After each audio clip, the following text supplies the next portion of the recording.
दोस्तों नमस्कार। आशा है कि आप अच्छे होंगे। आज हमारा विषय है जो पाकिस्तान और हिंदुस्तान की लड़ाई हो रही है, एक नकली अल्लाह के नाम पर हो रही है और हम साबित करने की कोशिश करेंगे। अल्लाह एक फैंसी है, एक झूठ है, एक कल्पना है जो मोहम्मद ने अपने फ़ायदे के लिए, दूसरों को लूटने के लिए अल्लाह का स्वरूप गढ़ा और उससे वो लूटपाट करता रहा। कुरान में सैकड़ों ऐसी गलतियां हैं। कुरान में एक चैप्टर में कहा गया है वो जीसस की इमरान की बेटी जीसस या अलमरियम, जीसस द मेरी, जबकि ऐसा नहीं है। बाइबल में जो मरियम है, यानी कि मरियम जिसकी बेटी है, या जीसस जिसके मामा है, नाना है, उसका नाम जोखम है, यानी कि मरियम जोखम की बेटी है, लेकिन कुरान में कहा गया है वो इमरान की बेटी है। तो इससे साबित होता है मोहम्मद ने जो कुरान गढ़ा वो अपने फ़ायदे के लिए गढ़ा, अपनी लूटपाट के लिए गढ़ा, और अल्लाह के नाम पर जो लूटपाट की, जो औरतों को बेइज्जत किया, बेहुरमती की, सारी कौम को पागल कर दिया। आज भी सारी कौम पागल है। जैसे कि असीम मुनीर ने कहा कि हिंदू और मुसलमान अलग कौम है। निश्चित तौर पर हिंदू ही नहीं, सिर्फ हिंदू दुनिया में दो कौम है, एक है मुसलमान और एक काफिर।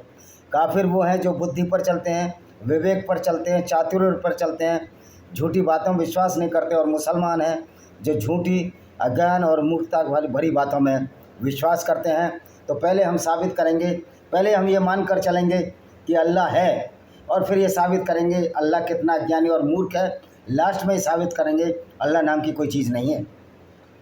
तो ये मान लीजिए अल्लाह है, अल्लाह दुनिया को बनाने वाला है, अल्लाह पूरी सृष्टि को बनाने वाला है।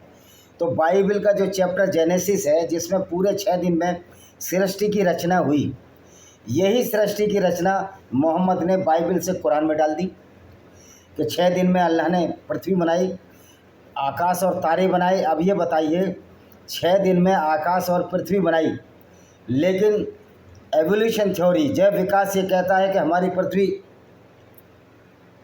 लाखों वर्ष के उपरांत बनी है। धीरे धीरे बिग बैंग थ्योरी हुई, मैटेरियल, ग्रेविटेशनल मैटेरियल, चुंबक बीच में चला गया और उसके साथ चिपकते गए। ग्रेविटेशनल, अगर गुरुत्वाकर्षण शक्ति ख़त्म कर दी जाए तो पृथ्वी खंड विखंड हो जाएगी। तो मेन जो कॉज था पृथ्वी बनने का, गुरुत्वाकर्षण का नियम था, जिसके फलस्वरूप बिग बैंग हुआ और सारे जो मटेरियल था, जो मैग्नेट थी, वो उसके कोर में चली गई और चारों तरफ पृथ्वी के जिसमें वो मेटल थे, उसकी वजह से पृथ्वी चिपक गई। इसलिए जहाँ जहाँ आपने देखा है पृथ्वी पर आयरन बहुत है, तो इसी की वजह से ये पृथ्वी कॉन्स्टिटेंट हुई और एक जगह से रह गई, एक जगह इसका सॉलिड पिंड बन गया, जिस पर हमारा जीवन हुआ, ऑक्सीजन हुई। दूसरी बात यह है कि कुरान का अल्लाह तो ये जानता ही नहीं। कुरान का अल्लाह कहता है कि पृथ्वी की रचना मैंने की है, लेकिन उसको ये नहीं पता पृथ्वी का आकार कैसा है, शेप कैसा है, साइज़ का तो अल्लाह को पता ही नहीं था, क्योंकि पृथ्वी उसने चादर की तरह बनाई है। बकौल अल्लाह, पृथ्वी एक चादर की तरह है, जबकि वास्तविकता ये है, आज हम देखते हैं कि पृथ्वी गोल है, और पृथ्वी गोल है, उसके चारों तरफ चंद्रमा चक्कर काटता है, लेकिन कुरान का अल्लाह कहता है कि पृथ्वी स्थिर है और सूर्य उसके चारों तरफ चक्कर काटता है। आप देखिए किस तरह की मूर्खता की बात ये कुरान का अल्लाह करता है। तो क्या आप मान सकते हो इस सृष्टि का रचयिता हो सकता है? फिर ये कहता है मैंने 7 आसमान बनाए। भाई आसमान तो कोई चीज़ नहीं है, वो तो वायुमंडल में गैसें हैं, और कुछ दूर जाकर 30-35 किलोमीटर होगा या जो भी कुछ होगा, ट्रोपोस्फीयर, मीजोस्फीयर, जो 3 स्फीयर लेयर है पृथ्वी के, उसके बाद तो निर्वात है, उसमें ना कोई आसमान, ना कोई वस्तु है, और वहाँ ऑक्सीजन भी नहीं है, वहाँ आप सांस भी नहीं ले सकते, वहाँ मीटरॉइड घूमते रहते हैं। लेकिन कुरान के अल्लाह को तो मीटरॉइड के बारे में पता ही नहीं था। कुरान के अल्लाह को वो सब सूरज और चाँद जो हमको दिखते हैं वो इसको दिखते थे। तो इसका मतलब है ये जो कुरान इस्लाम की जो रचना की है, ये नकली अल्लाह था, ये मोहम्मद का बनाया हुआ अल्लाह था। जितना मोहम्मद जानता था उतना ही वो अल्लाह जानता था। फिर कुरान की और बहुत सारी गलतियां हैं, जिससे साबित होता है कि मोहम्मद एक झूठा पैगंबर था, और अल्लाह के नाम पर जो उसने लूट खसोट मचाई जिसको कि आज इस्लाम कहते हैं, उसके बारे में आज चर्चा करेंगे। कुरान का अल्लाह ये कहता है कि मैंने पृथ्वी के ऊपर पहाड़ इसलिए गाड़ दिए हैं पृथ्वी उड़ ना जाए।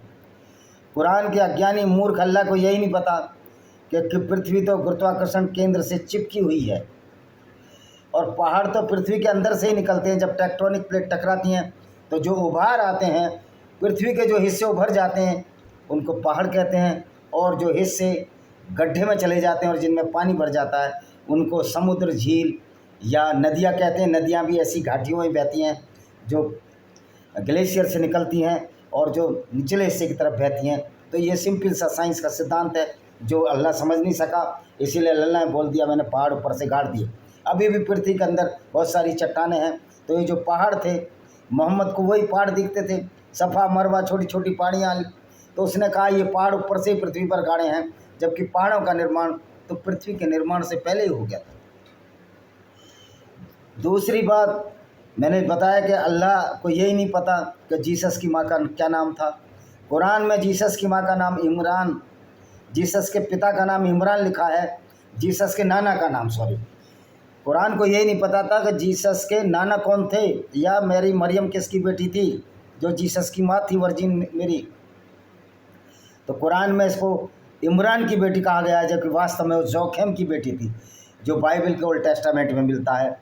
तो ये गलती। दूसरा, कुरान में एक आयत है जो उस पर आज ही मैंने वो बुक लिखी है, कल लिखी है, मैं बुक नहीं लिखी, बुक का एक अंश लिखा है। वो कुरान का चैप्टर 1886 और 1890 दो आयत हैं चैप्टर 18 की, कि जुल्कारनैन ने बताया कि सूरज कीचड़ में छिपता है, यानी कि तालाब के किनारे गया, ऐसा लगा कि सूरज कीचड़ में छिप रहा है, यानी कि उसके हिसाब से सूरज कीचड़ में छुप रहा है। यानी कि जुल्कारनैन को भी ये पता नहीं था, जो इनका फरिश्ता है मुसलमानों का, कि सूरज इतना बड़ा है, जो पृथ्वी से इतना बड़ा 3 लाख गुना बड़ा है, वो कीचड़ में कैसे छिप जाएगा। दूसरी बात यह है, जब वो कीचड़ में छुप जाता है, एक तरफ कुरान कहती है कि सूरज, और कुरान इनकी हदीसों में वर्णित है कि सूरज अल्लाह के अर्श के नीचे यानी सिंहासन के नीचे बैठा रहता है। तो मैं ये पूछना चाहता हूँ, जब सूरज कीचड़ में छिप जाता है तो क्या अल्लाह का अर्श कीचड़ में है? और फिर सूरज इतना बड़ा कैसे एक तालाब के कीचड़ में छिप जाएगा? अगर अर्श उसका इतना बड़ा है तो उसको 8 फरिश्ते कैसे उठाए घूमते हैं? फिर अल्लाह जब निराकार है तो उसको सिंहासन अर्श की क्या ज़रूरत है? फिर दूसरी बात, ये सूरज कीचड़ में छिपता है, लेकिन वहीं कुरान कहता है, इस्लाम कहता है कि सूरज अल्लाह के अर्श के नीचे छिप जाता है और फिर वहाँ से निकलने की अनुमति मांगता, सूर्य उदय हो जाता है। तो मैं उसको कहना चाहता हूँ, जो इस्लाम का झूठ और फरेब है, कि सूरज पूरी दुनिया में कहीं नहीं छिपता है, क्योंकि पृथ्वी गोल है। कहीं सूरज की चमक पड़ती है, उसकी बैक साइड में अंधेरा होता है। लेकिन कुरान के अल्लाह ने जो बहुत बड़ी गलतियाँ की हैं, कुरान के अल्लाह ने जब ज़मीन को चपटी मान लिया तो उसने ये सोचा होगा, मोहम्मद ने, ये मोहम्मद का खेल है कि सारी दुनिया में उजाला है। जब अरब में उजाला है, वो सऊदी अरब में पैदा हुआ था, तो सारी दुनिया में उजाला है। लेकिन वास्तविकता ऐसा नहीं था। मोहम्मद एक कुएं का मेंढक था, वो वहीं के वहीं रहता था, अरब में ही, सऊदी अरब के आसपास 600-700 किलोमीटर की हद से उसने 300-400 किलोमीटर की लड़ाई के लिए गजवाई की होंगे, उससे ज़्यादा नहीं। मक्का से मदीना, कभी बद्र की घाटी, कभी खैबर की घाटी, कभी हुदैबिया, कभी इसे आसपास घूमता रहता था। तो उसको ये मोहम्मद को ये पता लगा कि पूरी दुनिया यही है। और मोहम्मद के अल्लाह को तो ये भी नहीं पता था। सनातन वैदिक धर्म बहुत पुराना है और हिंदुस्तान में हिंदू भी रहते थे या और अन्य लोग भी रहते थे, उसको पता ही नहीं। कुरान के अल्लाह को सिर्फ यहूदी और ईसाइयों का ही पता था। क्या दुनिया इतनी छोटी थी? क्योंकि उस इलाके में जब मोहम्मद पैदा हुआ, यहूदी और ईसाई थे, ये खुद भी यहूदी को औलाद था। तो क्या दुनिया इतनी छोटी थी? यहूदी ईसाई चमकते थे। इससे साबित होता है ये मोहम्मद का ज्ञान और अल्लाह का ज्ञान, बल्कि अल्लाह का ज्ञान कुछ मोहम्मद के ज्ञान से कमतर ही था, कि मोहम्मद ने अल्लाह को अपने नाम से बनाया था। लेकिन आज देखिए, असीम मुनीर जैसा जो पाकिस्तान का जनरल बन गया, और बड़े बड़े मुसलमान इंजीनियर, डॉक्टर, वो भी इस मूर्खता में एक अल्लाह, काल्पनिक अल्लाह के नाम की माला जपते रहते हैं। 7-7, 8-8 बार, 5-5 बार नमाज पढ़ते हैं, असर, फजर, जुहूर, असर और मगरिब की नमाज, ये 5 नमाज के अलावा रात को भी उठ के पढ़ने लगते हैं। क्या पागलपन है। एक ऐसे अल्लाह को जो अल्लाह है ही नहीं, जिसका एग्जिस्टेंस ही नहीं है। साफ साफ हमने बताया कि अल्लाह की ये गलतियाँ हैं, तो फिर अल्लाह का दुनिया बनाने वाला कैसे हो सकता है। दूसरी बात, मोहम्मद एक ही जगह रहता था। वो धरती घूमती थी तो दिन रात हो जाते थे सूर्य के चारों तरफ, तो मोहम्मद ये समझता था, क्योंकि उसको लगता था मैं एक ही जगह खड़ा हूँ, फिर भी सूर्य हो रहा, दिन रात हो रहे हैं, तो सोचता था सूरज घूम रहा है, मैं यहीं खड़ा हूँ। जबकि ऐसा नहीं था। धरती घूमती थी स्पीड से, और धरती की घूमते की स्पीड का हमको इसलिए पता नहीं होता कि हम उसके गुरुत्वाकर्षण केंद्र से भरे हुए हैं। अगर हम गुरुत्वाकर्षण केंद्र से बाहर जाएं तो हमको धरती घूमती दिखाई दे जाएगी। आप जाइए सेट ऊपर, किसी एस्ट्रोनॉट बन के जाइए, आपको धरती घूमती हुई भी दिखाई देगी। इसको रिकॉर्ड भी किया वैज्ञानिकों ने। लेकिन चूंकि मोहम्मद ना तो वैज्ञानिक था, ना वो बहुत ज़्यादा पढ़ा लिखा था, लेकिन वो ज़रूर था एक लोगों को मूर्ख बनाने में बड़ा नंबर 1 था, और उसने लोगों को मूर्ख बनाया। और मूर्ख बनाने में भी ये है कि उसने एक ऐसी आइडियोलॉजी अल्लाह के नाम पर पैदा की जो कि पूरी दुनिया को बर्बाद कर रही है। दूसरी बात यह है कि लोग कहते हैं आप अल्लाह को साबित कर सकते हैं, कोई इस बात का प्रमाण प्रस्तुत करता का इस्लाम झूठा है। देखिए प्रश्न व्यर्थ है। आप किसी ऐसी चीज़ को गलत साबित कर ही नहीं सकते जो अस्तित्व में नहीं है, जो कि वास्तविकता का हिस्सा नहीं है। अगर इस्लाम सच है तो मुसलमानों को ये साबित करना होगा कि ये सच है। तब तक दूसरों को हिजाब, बुर्का या नकाब पहनने जैसे इस्लामी नियमों का पालन करने के लिए मजबूर करना अनैतिक है। जब तुम्हारा अल्लाह ही नहीं है तो इस्लाम किधर टिकता है। और दूसरी गलती अल्लाह की, अल्लाह कहता है धरती स्थिर है और सूरज उसके चारों तरफ घूमता है, तो ये अल्लाह की अज्ञानता और मूर्खता नहीं है। तो दुनिया को बनाने वाला, तो देखो ये मिथ है, हमने तो देखा नहीं दुनिया बनाने वाला। दुनिया तो धीरे धीरे एवोल्यूशन के थ्रू बनी है। तो ये मोहम्मद को पता ही नहीं था, उसने कह दिया धरती स्थिर है, सूरज उसके चारों गिर्द करता है। अभी भी कुछ मौलवी कह रहे थे, बच्चों सूरज तो धरती के चारों तरफ रोटेट करता है, गर्दिश करता है, और धरती तो साकिन है, यानी स्टैटिक स्थिर है। तो ऐसे मूर्ख मौलानाओं की वजह से हिंद मुसलमानों का सर्वनाश हो रहा है। और मोहम्मद ने एक तुर्रा कर दिया कि एक मुसलमान 10 गैर मुस्लिम के बराबर है, उसमें बेचारे मार खा रहे हैं ये लोग। अभी तो 7 ही मिसाइल लगी हैं, ना अल्लाह बचाना है ना मोहम्मद बचाना है, क्योंकि ये मूर्ख बना दिया इस बेचारी कौम को। हमें मुसलमानों पर तरस आता है। तो आपके अब ये बताइए कि ये स्पष्ट है कि इस्लाम झूठा है या नहीं झूठा। यह स्पष्ट है, आप कभी मुसलमान नहीं रहे हो। एक कहता है मैं जन्म से लेकर वैक्स होने तक मुसलमान रहा हूँ। एक एक्स मुस्लिम कहता है क्या आप उम्मीद करते हैं संदेह इतनी आसानी से दूर हो जाएगा। मैं स्वाभाविक रूप से इस बात से डरता हूँ कि इस्लाम विश्वासियों से क्या वायदा करता है, इसलिए मुझे अपने मन में सभी संदेहों को दूर करने की आवश्यकता है। तो ये अल्लाह जो है ये मोहम्मद का बनाया हुआ अल्लाह है। और पूरी दूसरी बात ये है, अगर अल्लाह दुनिया को बनाने वाला होता तो उसने भी हिंदू भी बनाए, मुसलमान भी बनाए, ईसाई बने। वास्तविकता में ना हम हिंदू हैं, ना मुसलमान हैं, ना ईसाई हैं। जैसे ही हमारा जन्म होता है, जिस घराने में जन्म होता है, हमको वैसा ही मान लिया जाता है। यह आपके ऊपर है, आगे चलकर आप मानो उसको ना मानो। लेकिन इस्लाम ने एक वैसी व्यवस्था कर दी, अगर आप मुस्लिम घराने में पैदा होते हो तो अगर आप इस्लाम छोड़ते हो तो आपको कत्ल कर दिया जाएगा। तो ये अल्लाह इतना डरपोक क्यों है? अल्लाह को अपनी आस्थाओं पर इतना विश्वास क्यों नहीं है कि लोग इस्लाम नहीं छोड़ेंगे। इस्लाम वही लोग छोड़ते हैं जो समझदार होते हैं।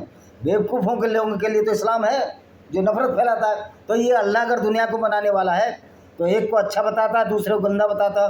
तो ये मोहम्मद का दिमाग था जिसमें कूड़ा भरा हुआ था, जिसमें गंदगी भरी हुई थी, जिसमें फिल्द भरी हुई थी, जिसमें बहुत गंदगी भरी हुई थी। तो ऐसे नाचीज विचार, ऐसे नाचीज व्यक्ति को जिसने दुनिया को ना अच्छी तरह समझा हो, ना परखा हो, सिर्फ अपने लूटने, औरतें लूटने और बलात्कार करने में जो व्यस्त रहा हो, उससे ऐसी ही आइडियोलॉजी विचारधारा की आदत थी,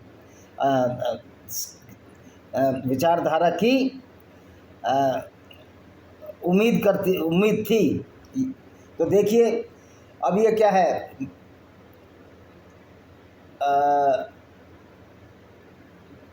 अच्छा दूसरी बात ये है कि जो अल्लाह है, देखो क्या इसमें क्या मतलब है। देखो कौन कौन से झूठ हैं। बचपन में जो इस्लाम जो कहानियाँ बताता है उसका पैगंबर अल्लाह से बात करते हैं, मूसा अल्लाह को देखना चाहता है और बदले में उसकी एक झलक से पहाड़ जल जाता है। अब तुम्हें लगता है कि वहाँ कोई तर्कसंकर तर्क है? तो ये आखिरी ये तर्कसंगता थी कि एक वैश्विक अल्लाह, एक कल्पनाशील अल्लाह एक युग और भूगोल के हिस्से के लिए विशिष्ट पुस्तक नहीं भेजेगा। और मज़े की बात है, ये अल्लाह है तो ये क्या सिर्फ मुसलमानों को कुरान भेजेगा? ये तो सबके लिए किताब होनी चाहिए। जिस तरह से वसुदेव कुटुंबकम की परिकल्पना सनातन धर्म में है कि पूरी दुनिया ही हमारा समाज है, पूरी दुनिया के लोग ही हमारे बंधु हैं और एक परिवार की तरह है, वसुदेव कुटुंबकम। और जहाँ नारी की पूजा होती है देवता बसते हैं, इस तरह की विचारधारा थी। तो ये बुनियादी बात है कि वो भी कुरान को सिर्फ अरबी में भेजेगा और उसमें ये बोलेगा कि मैंने तुम्हारे लिए कुरान को अरबी में पेश किया है ताकि आप लोग इसे समझ सको। तो भाई ये तो फिर अरबियों की कुरान हुई, फिर ये अल्लाह भी अरबियों का हुआ, क्योंकि मोहम्मद खुद अरबी जानता था, मोहम्मद खुद अरब में पैदा हुआ था। तो उसका जो दिमाग था कुएं के मेंढक की तरह था। उसने सोचा सारी दुनिया यही है, यही मक्का और मदीना के चारों तरफ उसकी दुनिया घूमती थी और वहीं की वो सोचता था। इसलिए उसको लगता था कि सूरज जो है कीचड़ में छिप जाता है, क्योंकि वो तो एक ही जगह रहता था। अगर वो पूरी दुनिया घूमा होता, अगर वो अरब से कभी अमेरिका गया होता, पता लगता जब वो पहुंचता कि अरब में मैं दिन में चला था और अमेरिका में भी दिन में आया हूं। तो ये क्या मतलब हुआ? जब सूरज इस टाइम तो अरब में सूरज डूब जाता था लेकिन अमेरिका में नहीं डूबा। तब उसके ज्ञान के चक्षु खुलते, ज्ञान की आंखें खुलती, लेकिन वह अज्ञानता करता रहा, मूर्खता करता रहा, सऊदी अरब में मंडराता रहा। तो उसको तो पता ही नहीं था कि धरती अपनी धुरी पर घूमती है और सूर्य के चारों तरफ घूमती है, तभी दिन रात होते हैं और पूरी धरती पे एक साथ कभी अंधेरा नहीं होता और कभी एक साथ उजाला नहीं होता। इसलिए सूरज कहीं भी नहीं छिपता है, वह परिक्रमा करता रहता है, धरती अपनी परिक्रमा करते रहती है, अपनी धुरी पर घूमती रहती है। तो ये मोहम्मद का जो ज्ञान था उससे ही साबित हो जाता है कि वो पैगंबर भी झूठा था और अल्लाह नाम की कोई चीज़ नहीं है, ये कल्पना वाली बात है। और अल्लाह अगर दयालु है तो सबके लिए दयालु है, किसी को जहन्नुम और किसी को जन्नत क्यों भेजेगा? और फिर कितने भी अच्छे काम गैर मुस्लिम कर ले उसको वो नरक की आग में क्यों धकेलेगा? तो फिर अल्लाह के यहाँ तो अच्छे और बुरे का कोई वो ही नहीं है, भेदभाव ही नहीं है। आप हिंदू कितना भी अच्छा काम करे उसको नरक ही मिलना है। और मुसलमान जो पैगंबर की शिक्षा पर चले वो गैर मुस्लिमों की औरतों को भी लूटता था पैगंबर, उनको बाज़ारों में बेचता था, उनके डाके डालता था, पेशेवर लुटेरा था, काफिले लूट लेता था, तो उसको जन्नत क्यों मिल जाएगी? तो ये सोचने समझने की बात है। 72 हूरें मिलेंगी, यानी कि ऐसा बेवकूफ़ बनाया इस मोहम्मद ने मुसलमान भाइयों को। ना कोई हूरें हैं, ना कोई जन्नत है, ना कोई अल्लाह है। वो कल्पना के संसार में विचरने वाला एक प्राणी था। और आज जो मूर्ख पाकिस्तान, हिंदुस्तान या बांग्लादेश के जो कन्वर्टेड मुस्लिम है इसी ही कल्पना के संसार में विचरण करते हैं। जो समझदार हैं वो कुरान को लात मार देते हैं, अल्लाह और पैगंबर को दूर फेंक देते हैं। नहीं चाहिए ऐसा अल्लाह और पैगंबर जो सिर्फ और सिर्फ लोगों को कत्लो गारत करने के लिए आयतें भेजता है। अच्छा जी, जो दुनिया को बनाने वाला है वो सबसे दयालु है, उसने मानव जाति को आशीर्वाद दिया है। तो यदि आप बैतुल अल कद्र पर एक बार प्रार्थना करते हैं, वह एक प्रार्थना उसी प्रार्थना के 83 वर्षों के बराबर होगी। बैतुल कद्र पर जब मुसलमान दया के लिए समर्पित एक पूरा महीना जिसमें शैतान को बंद कर दिया जाता है और रमज़ान है, उसका मनुष्य पर कोई प्रभाव नहीं होता। आप धर्म परिवर्तन करके, हज करके इत्यादि अपने पापों को धो सकते हैं। इस्लाम के बारे में कुछ भी समझना असमान नहीं है। पुरुष और महिलाओं के समान अधिकार है, ये बिल्कुल गलत बात है। जो नारीवाद की ओर झुकता है, जन्नत आपकी माँ के पैरों के नीचे है और महिलाओं को उसके मासिक धर्म के दौरान उपवास और प्रार्थना करने से छूट है। तो इस्लाम में इतनी दया है, आप बस स्पष्ट रूप से अज्ञानी और आपका तर्क गलत है। इसके अलावा कुरान एकमात्र ऐसी पुस्तक है जो अवतरण के बाद बदली नहीं, ये लोग बोलते हैं। अब इनका एक एक करके जवाब देंगे। देखिए, इस्लाम में नारी की इज्जत बिल्कुल भी नहीं है। नारी को तो आधा हिस्सा दिया गया है, उसकी बुद्धि भी आधी कही गई है, उसकी गवाही भी आधी मानी गई है। और कुरान एक ऐसी पुस्तक है जिसका एक भी शब्द नहीं बदला है। उसका इसलिए एक भी शब्द नहीं बदला कि ये मूर्खता हम साबित कर देंगे कि कुरान अज्ञानियों और मूर्खों द्वारा लिखी गई है। और सबसे बड़ी बात है, जब ये कुरान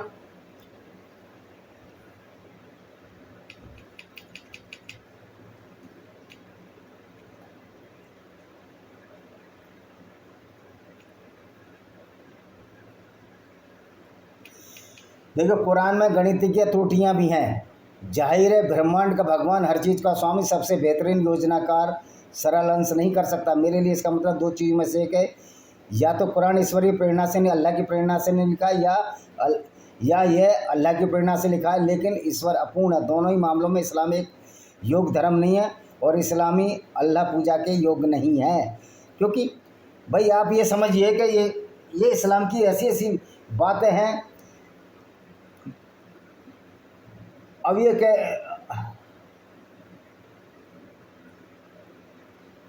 अच्छा, अब आते हैं कुछ और गलतियों पर। मोहम्मद ने बोला कि मैं अल्लाह से मिलने गया, सातवें आसमान पर अल्लाह मिला। अब ये साबित हो गया, अल्लाह जब सातवें आसमान पर है तो सूरज तो कीचड़ में छिपता है, तो अल्लाह का फर्श कीचड़ में है, ये सातवें आसमान पर, ये आपको साबित करना है।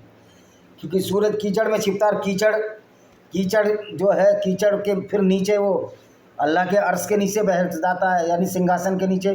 तो अल्लाह का जो अर्श है वो कीचड़ में है, ये सातवें आसमान पर। दूसरा, मोहम्मद ऐसे घोड़े पर सवार होकर गया जो घोड़ा आज तक बना ही नहीं। मेरी मास्टर डिग्री प्राणी विज्ञान में है, जूलॉजी में है। बुराक नाम का जानवर मैंने तो आज तक पढ़ा नहीं। डायनासोर मैंने पढ़े, पर बुराक नाम का जानवर, इस वस्तु तो ऐसा कोई जानवर ही नहीं था। और दूसरी बात, जिब्रील फरिश्ते का भी कोई एग्जिस्टेंस नहीं है, ये गैब्रियल फरिश्ता था जो एक मिथ है। इस तरह से बहुत सारी विसंगतियां भरी पड़ी हैं। और फिर मज़े की बात है, मोहम्मद उस यात्रा में जाकर उस मस्जिद में भी नमाज़ पढ़ाया जो मस्जिद बनी नहीं थी, बैतुल मुक़द्दस अलग सा। वो तो मस्जिद तीसरे उस्मान, जब मोहम्मद मर गया, उसने बनाई थी। तो फिर वहाँ उसने नमाज़ कैसे पढ़ ली? तो अल्लाह की ऐसी बहुत सारी गलतियाँ हैं।